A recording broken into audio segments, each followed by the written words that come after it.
Hi everyone, welcome back to Dragonfly Engineering. So this has been another super busy week, but I did want to put out a video, and it's basically a clips collection, or video clips that I took during the Arn Fest festival in Tifton, Georgia, that Keith Rucker from Vintage Machinery had organized. So hope you enjoy this, this clips episode of the Arn Fest South, and a little bit of a tour of Keith Rucker's shop as well. So one other thing is, basically Arn Fest South was at the Georgia Museum of Agriculture, which Keith Rucker volunteers at or works at.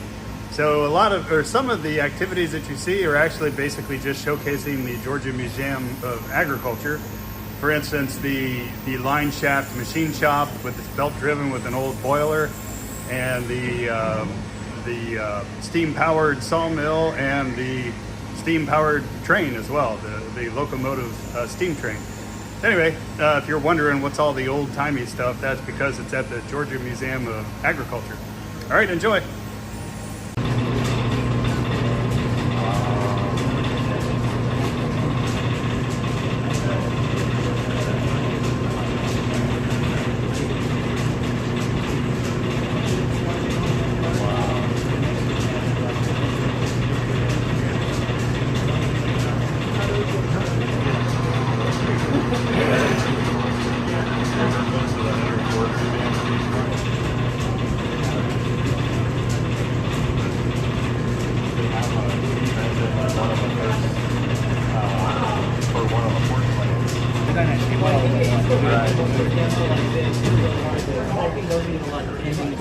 Well, you probably need to get it hot. Yeah, before you even hit. Yeah, power to get it. It's one of those run all day type thing, and once it's going, it's going. But to get it up to 10, really cool. With all the belts, when the belts get loose, like that bandsaw is over there, we have to tighten them up. This is a belt lacer right here that we use to actually lace the belt. So if you pull this around, someplace in here, right here, it's kind of this little metal staples in there. And there's a pin that goes in between them. So we've got the little wire staples, and basically you just open this little clamp up, you drop, there's a cone down in there that holds all those things at the right spacing, and you drop your belt in there, and this vise just closes that up and squeezes the belt lacing in here. So when the belt gets loose, and these belts are always constantly getting loose, and over the time, the way you tighten them up is you just actually cut a piece out, put a new piece of lacing in there, and put it back together.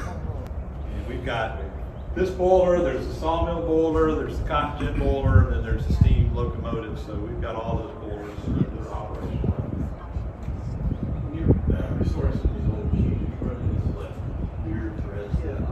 Yes. half by 12. Yeah. Half by So 13. you know, this great story there. In fact, when I was restoring this bandsaw right now here, it had a broken casting on. What powered the phones? There's a magneto inside here. So when you crank that, you're turning a magneto, and that's basically creating a electrical impulse. They had two 1.5 volt batteries in them. That's what they were powered with. The magneto is simply put an AC signal over the line, which allows the little trip to drop, and it'll also go to the AC and ring bells. The barrel. You got a windlass winch right there.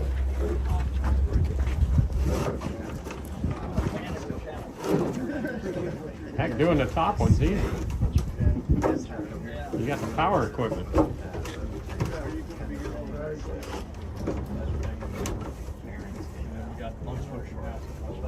How did they get the amber out of the barrel? They break the barrel apart? Yes, sir. Just knock the hoops off and Yeah, it fall okay. apart.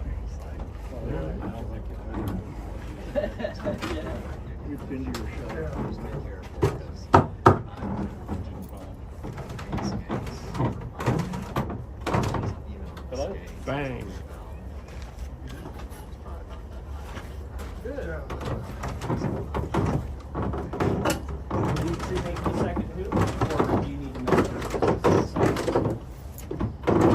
Actually, I already made all the hoops before y'all got here.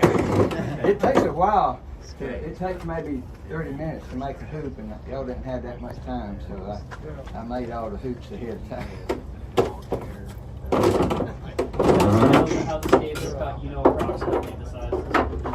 put this barrel together and I took it back apart, so I know, I know they were the right Cheated. You shouldn't tell us that. We should. It's movie magic. That's right. It's work. Some days I can make 2 barrels in one day. But, everything has to go just right. Sometimes it don't go just right. So if y'all want to see the basics of it, I had to do it ahead of time. The guys who did it day in and day out, how many barrels did they make a day? The barrels that were made in a cooker shed like this in our time period, they came from a small factory, and so they pretty well fit pretty good.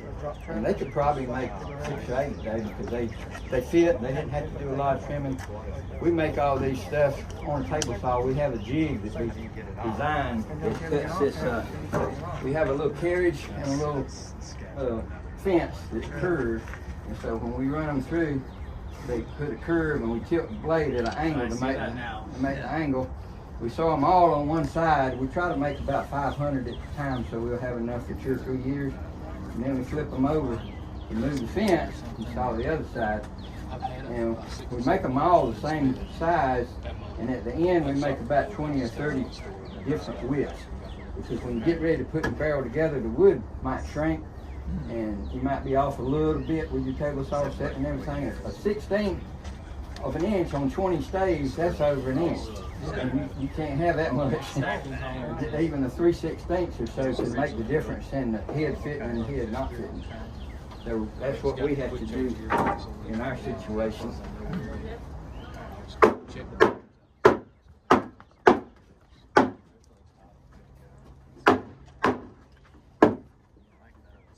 I just happened to be in New Hampshire one year and saw. Sounds like a sticky job. It would be very sticky. It sounds like ice out. Yeah.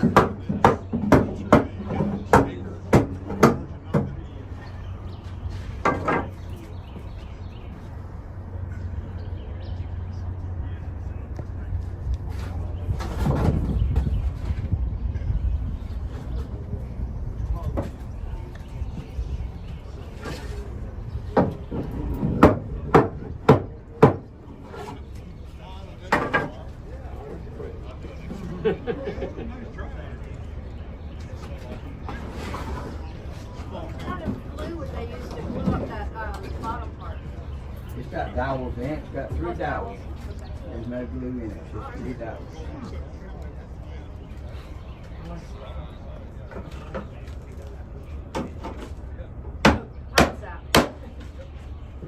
So the glue with your pines out. At the end of the day, hammer. Right, yeah.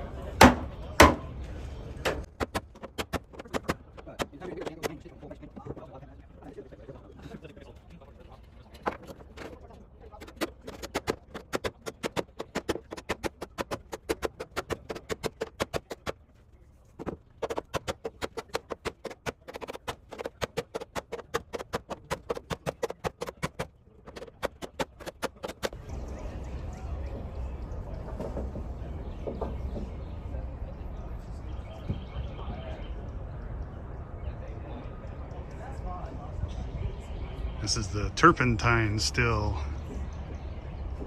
They collect tree sap from the turpentine tree and then distill it down into turpentine.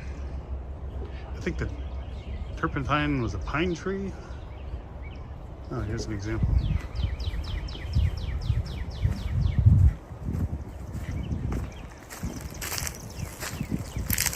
That's how they collect the sap. Not sure what species of pine tree this is.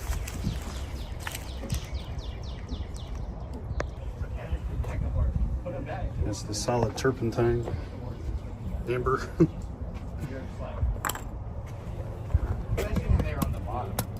Oh, I think this is full. I think so.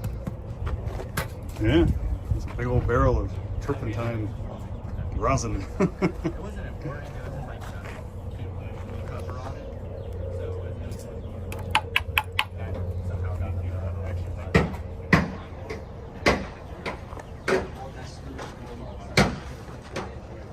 I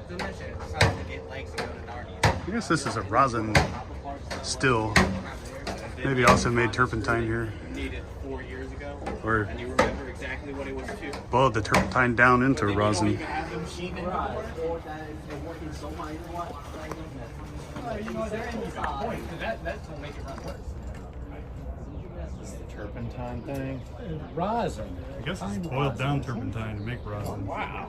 I know. I That's thought that solid. was just plastic. That's a solid like, chunk. You don't realize Holy cow. Resin from pine trees. Really? Yeah, and I guess I don't know if you, the barrels he's making are just rosin barrels. So they're not made nearly as tight as like whiskey barrels. Okay. The whole Is that just because the rosin, resin, you know, rosin? It's a solid chunk. yeah, Yeah, it you almost don't need the barrel. hardens up. Wow.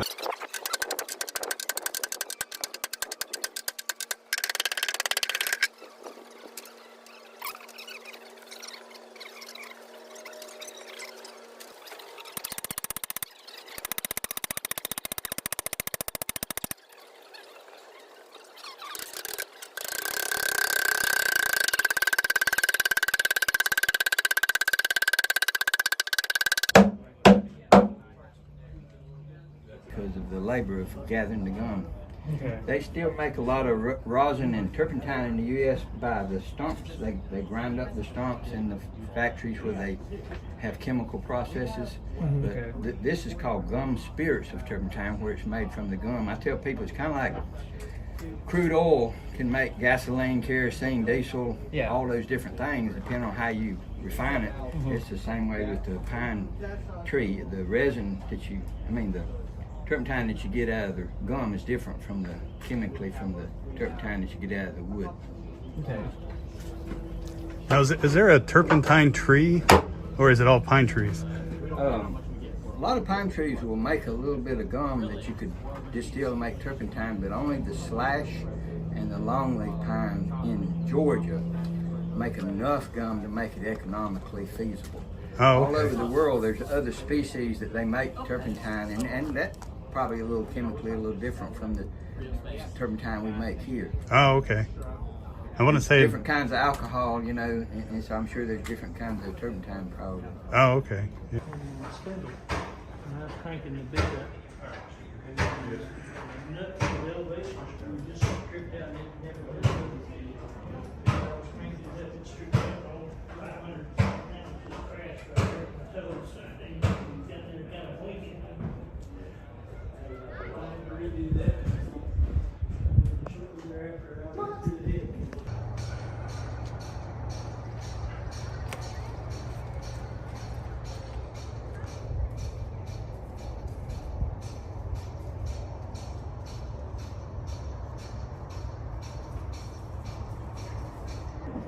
This pot, the name of this pot is a chamber pot. Can somebody tell me what the chamber pot was used for? What do you think? Like maybe boiling water? No, wasn't used for cooking. Okay. This was actually their toilet.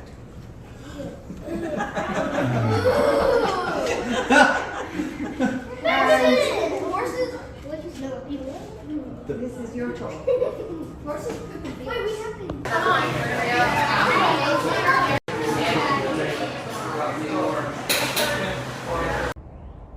Here we are out at the sawmill.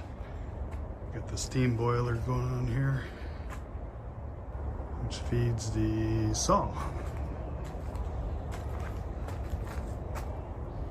Steam engine here, which is running the main drive belt for the saw blade down there. And this is where they load the logs and racing back and forth on that saw blade.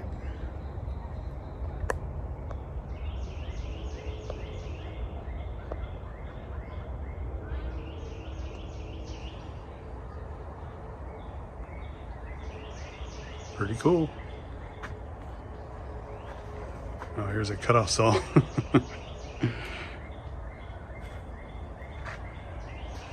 Oh, the flying shaft.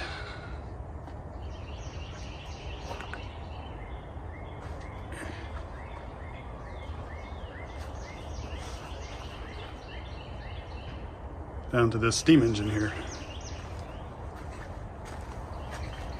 Well, that one cylinder, like a 10-inch cylinder, is running this whole thing.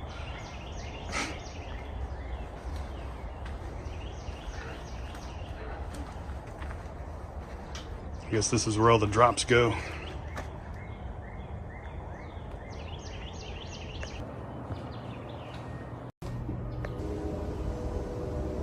Here we are at the train depot. We've got a narrow gauge agricultural train.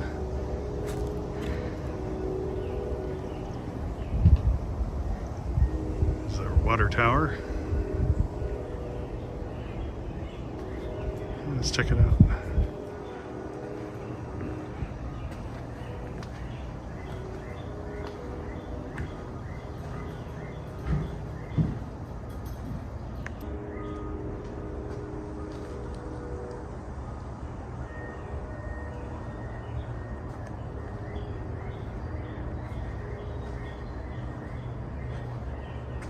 The cotton bundle.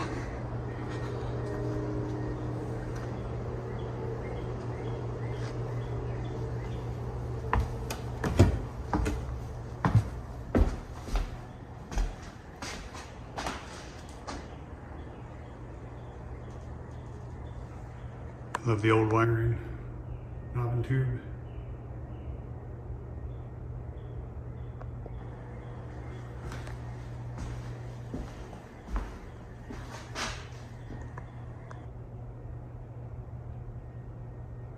Railroading manual.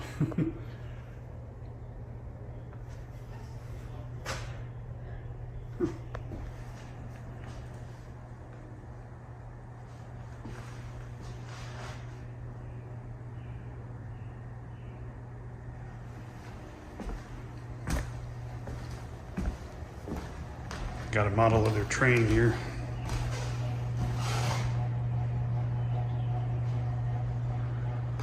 Yeah, this is the depot.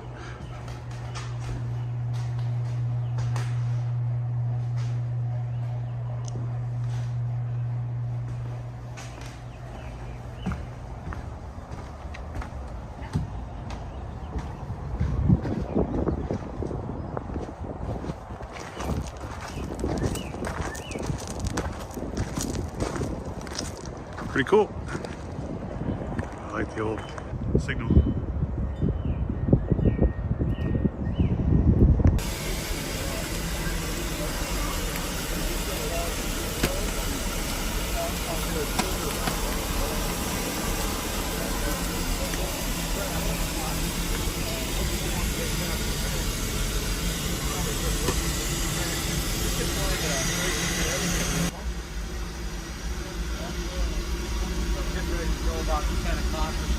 Yes, sir.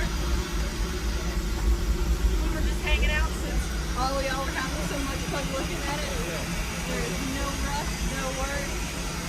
We're ready to go.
we have to get it in the back part. We're the VIPs.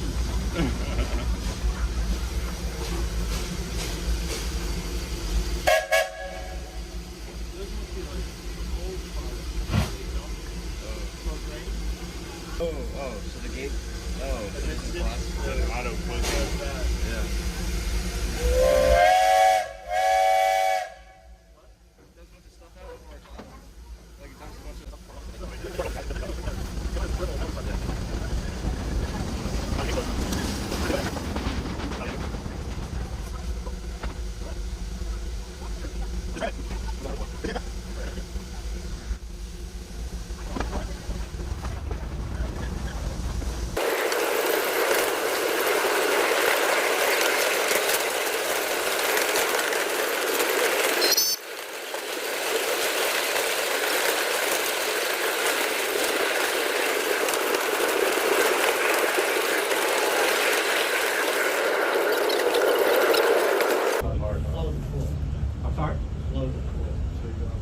Slow it down. Yeah, slow it down from cooling or, yeah, keep it from expanding, contracting. Exactly. Remember, we started this out by heating this whole thing up. As soon as we start focusing on one particular...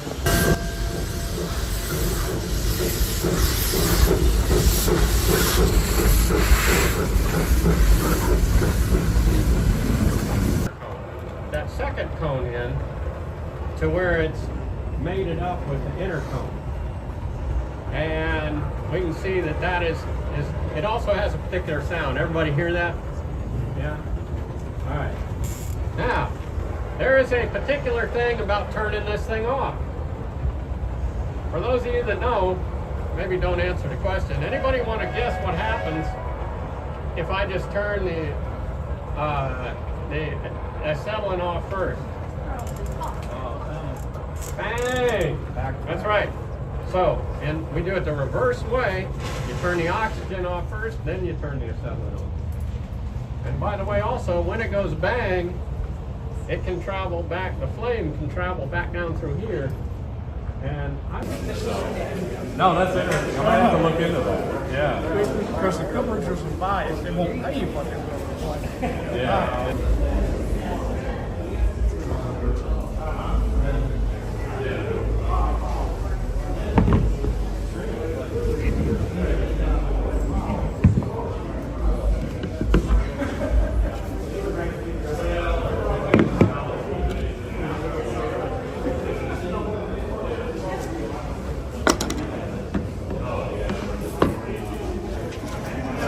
The continual drill press repair or refurbish.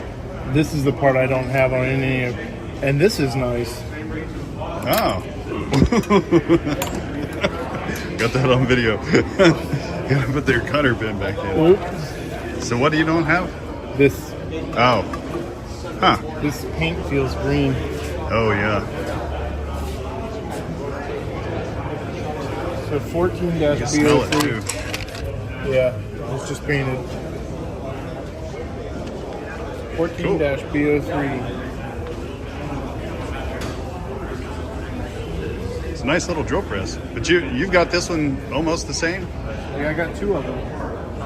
I kind of remember seeing that.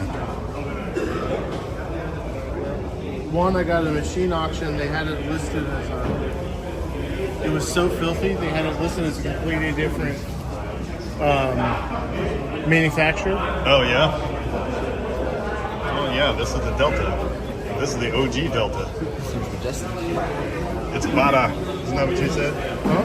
Didn't you say yours ran like Bada? It's a tank. Put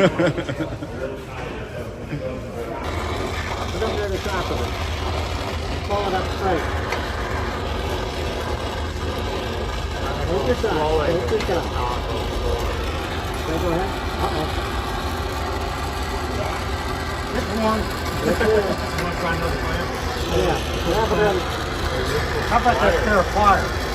Well, let's use the plant.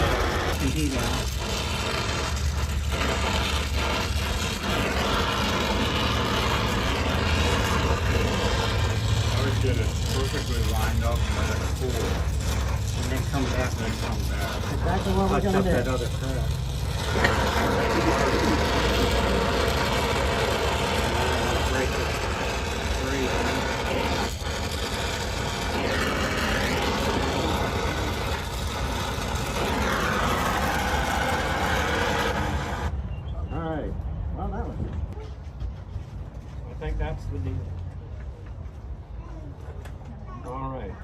gonna move.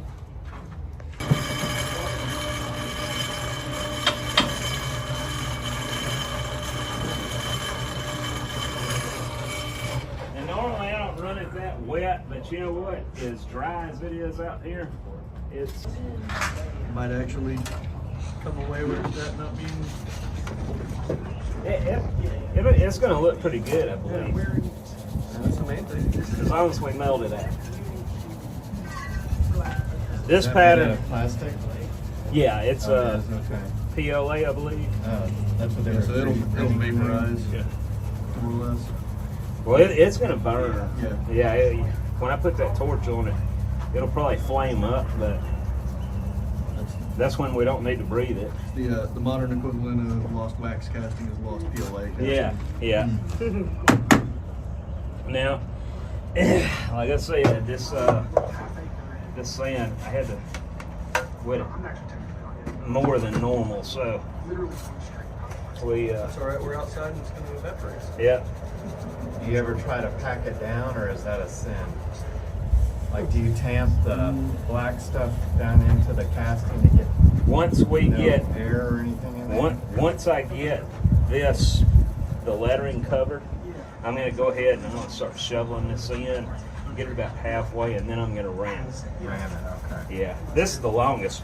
This is what's going to take the longest right here. Is what I'm doing now. If we were in an enclosed environment where I didn't have wind, where I didn't have the sun beating down on it, I could run it drier, and we would already have this done. And like I said earlier, I'm not multitaskable. When I get talking, I do stupid things. Okay, and that's supposed to be like an artistic cityscape? Yeah. Okay, cool. Yeah, like I like the lighting there. Yeah, like I said, we're not going to pull that, so we're going to burn it out. And I'm going to put it, on that steel table and burn it.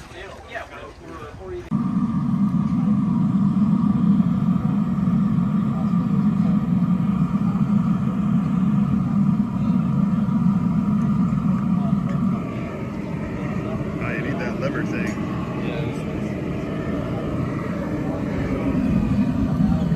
Not quite done?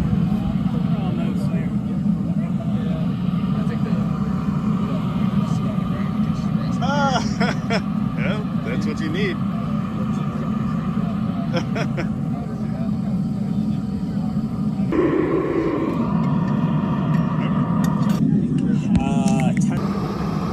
Yeah, I bought mine for $600.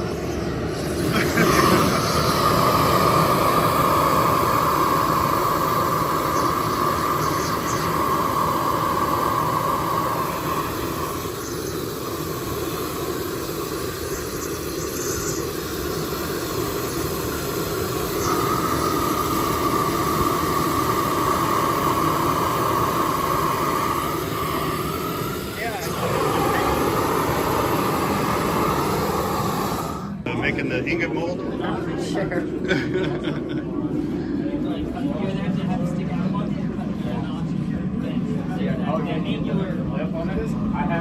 So just gonna make one big V groove?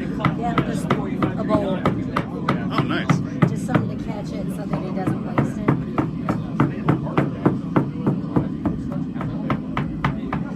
So he's close, I assume, then.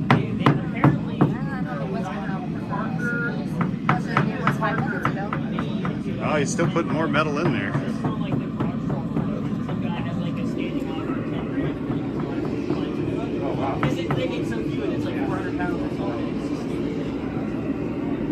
So a true family enterprise.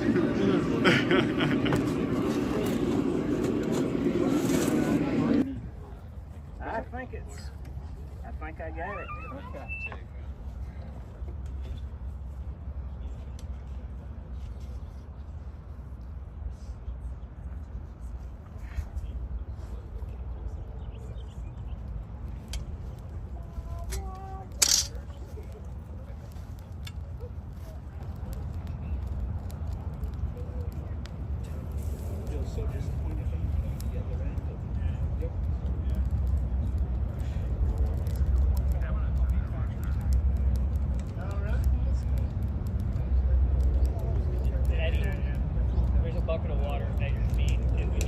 No water. The grass? No water.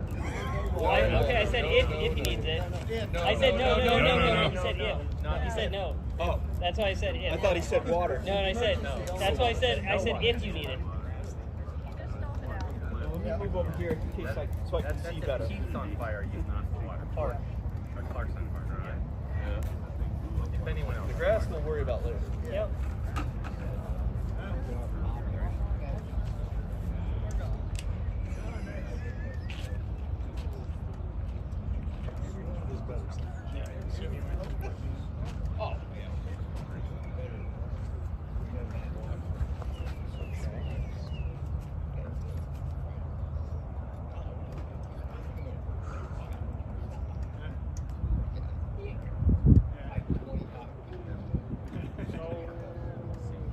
It's just not gonna get hot enough, guys.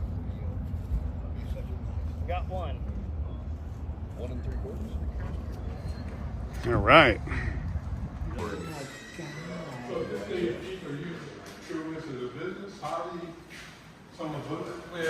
I mean, it is now business, you know, but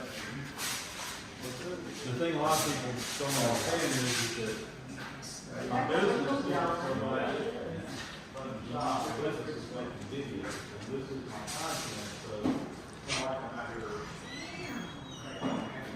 40 hours a week. What else goes on video production side of it. The Dragonfly Engineering sticker. This is what I'm doing full time. I did just take on a part-time job back in my Huge place. Very nice. This is his main lathe, his workhorse.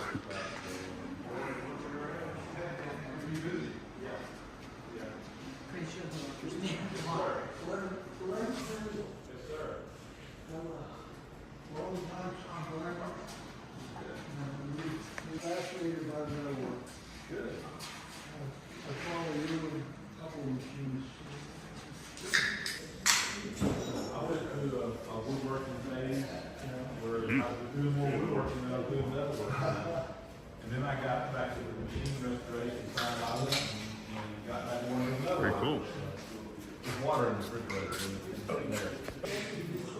So this is the Stoker engine in person. Keith just poured his new Babbitt bearing. And this is a stand-in for the piston rod that Dragonfly Engineering made for him. And the knuckle that I'm delivering today is going to go right here.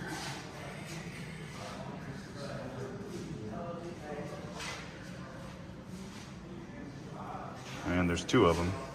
This is the other one. Pretty cool.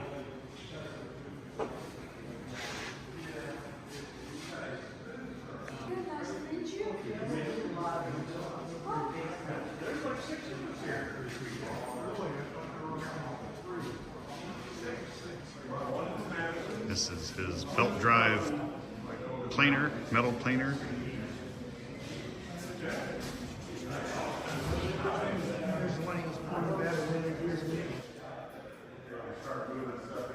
Got his three-phase wiring diagram.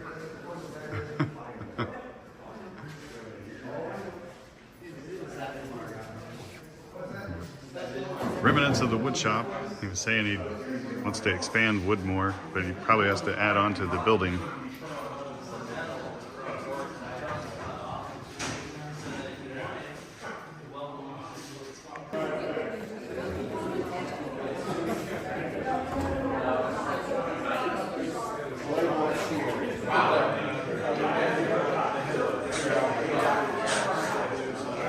It's got those little gnats here as well.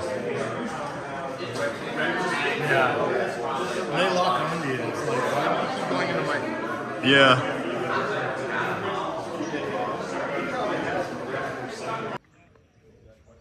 All right, we're here in Tifton, Georgia, visiting Keith Rucker's workshop. There it is. Let's check it out. This is his open house event at the end of Arnfest. Arn Fest South.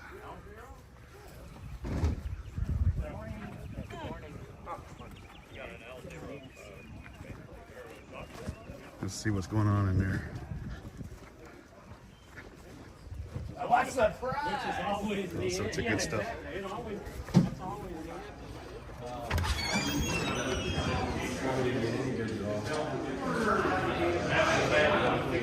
There it is.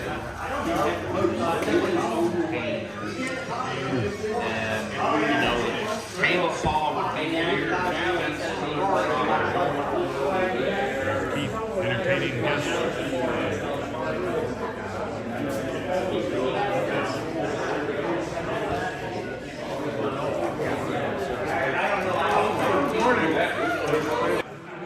Back in the back shop.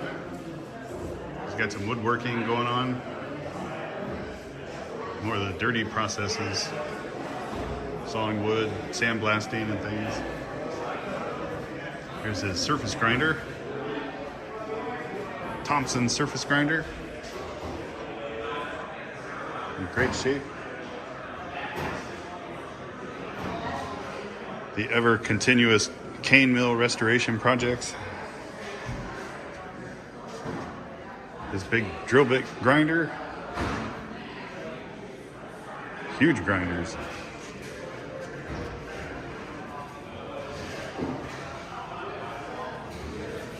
A lot of good stuff.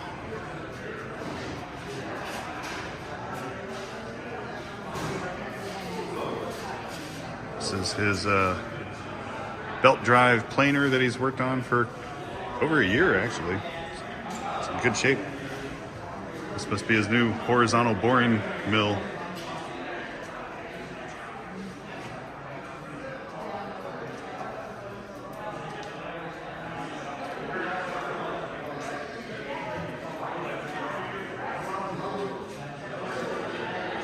Nice press. More cane mill restoration. That's huge in Georgia. Sugar cane mills.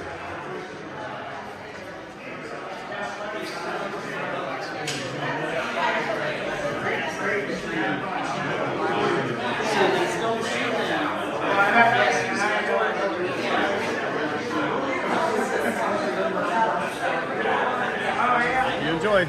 See you guys next week. Thanks for watching Dragonfly Engineering.